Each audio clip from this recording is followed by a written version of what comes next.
जब हम भाषा की बात करते हैं, भारत में विविधता है, कई सारी बोलियां और भाषाएं बोले जाते हैं। भाषा को लेकर आपके मन में पहला विचार क्या आता है?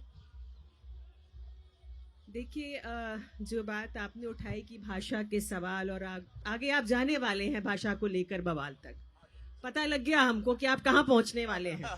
ठीक है, लेकिन जहां तक भाषा का सवाल है, मैं समझती हूँ कि भाषा का सवाल एक बार रघुवीर सहाय ने लिखा था, आनंद जी, कविता में ही आया था कि भाषा का सवाल अब भाषा का नहीं रहा।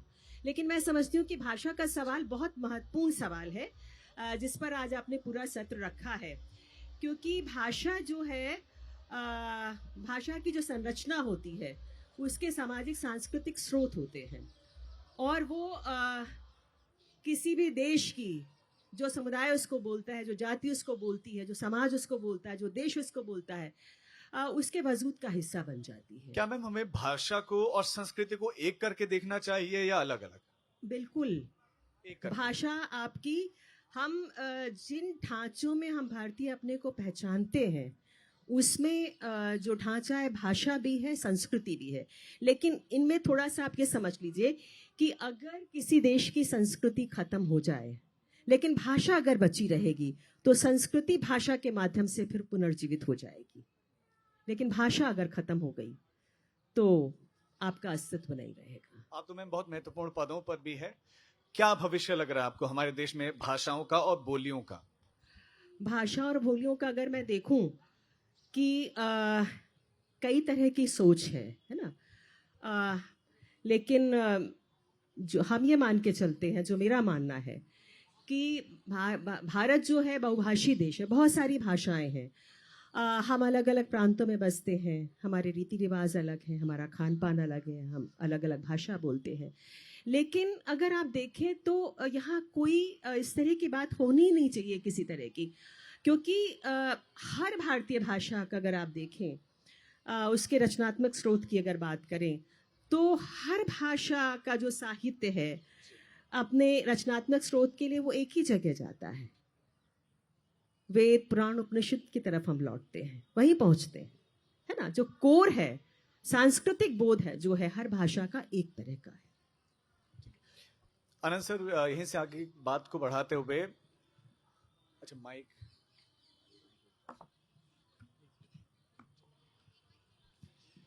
सर भाषा और संस्कृति को जब एक करके देखा जाता है तो हमें महाराष्ट्र में तुम मराठी में बोलो, मार खाते हुए लोग दिखते हैं, यहाँ कन्नड़ा बोलो, मतलब अलग अलग क्षेत्रों में वो भाषा को अपनी सभ्यता संस्कृति से जोड़ते हैं और फिर आक्रामक भी हो जाते हैं। देखिए राजीव जी, सबसे पहले तो मैं आज तक का धन्यवाद देता हूं कि आपने मुझे यहाँ इस मंच पर आमंत्रित किया, और आपका भी धन्यवाद कि इतने महत्वपूर्ण विषय पर मुझे बोलने के लिए आप लोगों ने आमंत्रित किया। आपका जो प्रश्न है, दरअसल ये प्रश्न उसी मानसिकता और मूल से उठता है जब हम किसी भाषा को क्षेत्रीय भाषा कहते हैं। अभी आपने कहा बोली, अब मुझे तो लगता है जिनको हम बोली कह के स्वाधीनता के बाद से लगातार उसको एक अपमानित करते रहे, उस भाषा को, जिसको क्षेत्रीय भाषा कह के अपमानित करते रहे, अब भी बहुत सारे लोग हिंदी को भी एक रीजनल लैंग्वेज की तरह देखते हैं। मुझे याद पड़ता है, गुरुजी गोलवलकर ने लिखा है कि हिंदी भारत की राष्ट्र भाषा है और अन्य जितनी भी भाषाएं सभी राष्ट्रीय भाषाएं हैं। तो आप जब इसको मान लेंगे कि जितनी भारतीय भाषाएं हैं सभी राष्ट्रीय भाषाएं हैं, तो न कोई महाराष्ट्र से बवाल होगा, न कोई भाषा को लेके विवाद होगा। लेकिन जैसे ही आप कहेंगे अरे ये तो तमिल है, छोटी सी भाषा है, तो आप स्वयं उसको बांट रहे होते हैं। तो भाषा को बांटिए मत, भाषा लोगों को जोड़ता है, और हिंदी राष्ट्र भाषा है, इसमें किसी को कोई आपत्ति नहीं है। लेकिन साथ ही सब भाषा को राष्ट्रीय भाषा आप माननी पड़ेगी आपको। जैसे ही आप कहेंगे कि हिंदी सिर्फ राष्ट्रीय भाषा है, आप लोग तो क्षेत्रीय भाषाएं हैं, तो गलत बात है ना ये। तो हमें जो स्वाधीनता के बाद से इस देश में विभाजनकारी शक्तियों ने और विभाजनकारी राजनीति ने जिस प्रकार से भाषा की राजनीति कर लोगों के अंदर वैमनस्यता का बीज बोया है, हम उसकी फसल काट रहे हैं। आज लोग बोली क्यों बोलते हैं? राजस्थानी क्या भाषा नहीं है? कितनी सुंदर भाषा है राजस्थानी। आप अवधि देखिए, बॉलीवुड ने जो घालमेल किया, अवधि को भोजपुरी बना दिया। पूरी अवधि बोली जाती है और वो भोजपुरी के नाम पे वहां चलती है, और भोजपुरी बोलने वाले भैया होते हैं। ये कौन सी मानसिकता है भाई? मैं तो आपके मंच से बॉलीवुड वालों को चुनौती देता हूं कि भोजपुरी बोलने वालों को, या अंगिका, मगही, वज्जिका बोलने वालों को, या अवधि बोलने वाले से आपके यहां अगर उतनी प्रतिभा हो तो कर लीजिए मुकाबला आके आमने सामने बैठ के। आप नहीं कर पाएंगे, क्योंकि आपके पास ना शब्द भंडार है। और आप लोग अभी जेनजी की बात कर रहे थे, सब लोग ये कहते हैं जेनजी बड़े शॉर्ट स्पैन में देखते हैं। अरे कहां शॉर्ट स्पैन में देखते हैं भाई? 10-10 एपिसोड का सीरीज देखते हैं रात रात भर जाग के। ये जेनजी को बदनाम करने की ताकतें हैं, जो कहते हैं जेनजी सिर्फ रील देखता है। जेनजी वॉर एंड पीस भी पढ़ता है, जेनजी प्रेमचंद का कफन और गोदान भी पढ़ता है, और जेनजी रील भी देखता है। ऐसा कोई सर्वे नहीं हुआ है जो जेनजी को सिर्फ रील देखने वाला स्थापित कर दे। ऐसे ही कुछ दिन पहले चला था कि हमारे युवा जो हैं वो हिंदी अंग्रेजी मिक्स पढ़ते हैं, वो इंग्लिश पढ़ते हैं।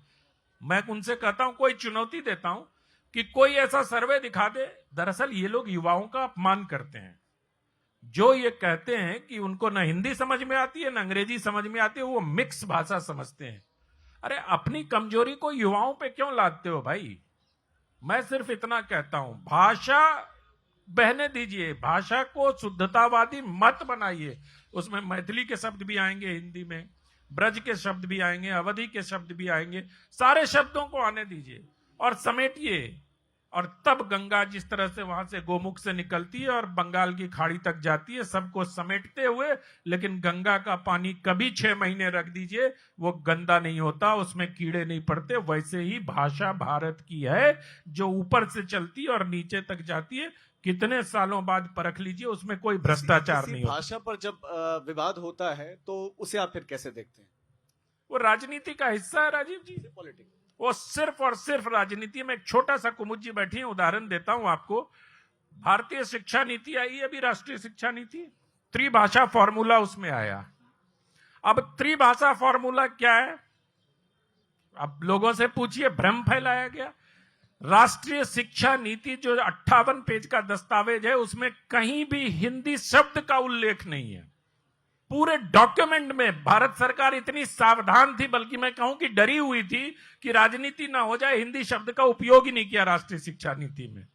उसके बाद भी ये बवाल कि आप थोपना चाहते। अरे आप एक भाषा पढ़ा दीजिए, दूसरे राज्य की भाषा पढ़ाइए, और तीसरी एक उनकी मातृभाषा पढ़ाइए। कहां दिक्कत है? ये तो वैकल्पिक व्यवस्था है। अच्छा, इसका हमें नीट के रिजल्ट में बड़ा अच्छा इम्पैक्ट दिखाई दिया था, जब क्षेत्रीय भाषा वो बोलने हर वाले जगह दिखाई देगा। आईआईटी के, मेडिकल के सारे स्टूडेंट्स अब अपनी मातृभाषा में पढ़ रहे हैं, और जब हम अपनी मातृभाषा में स्वयं को अभिव्यक्त करते हैं, वो अभिव्यक्ति की जो संवेदना और भाव होता है, वो किसी अंग्रेजी में, किसी फ्रेंच में, किसी जर्मनी में नहीं आ सकता। ये सब भाषाएं नहीं है, ये सब हुनर है।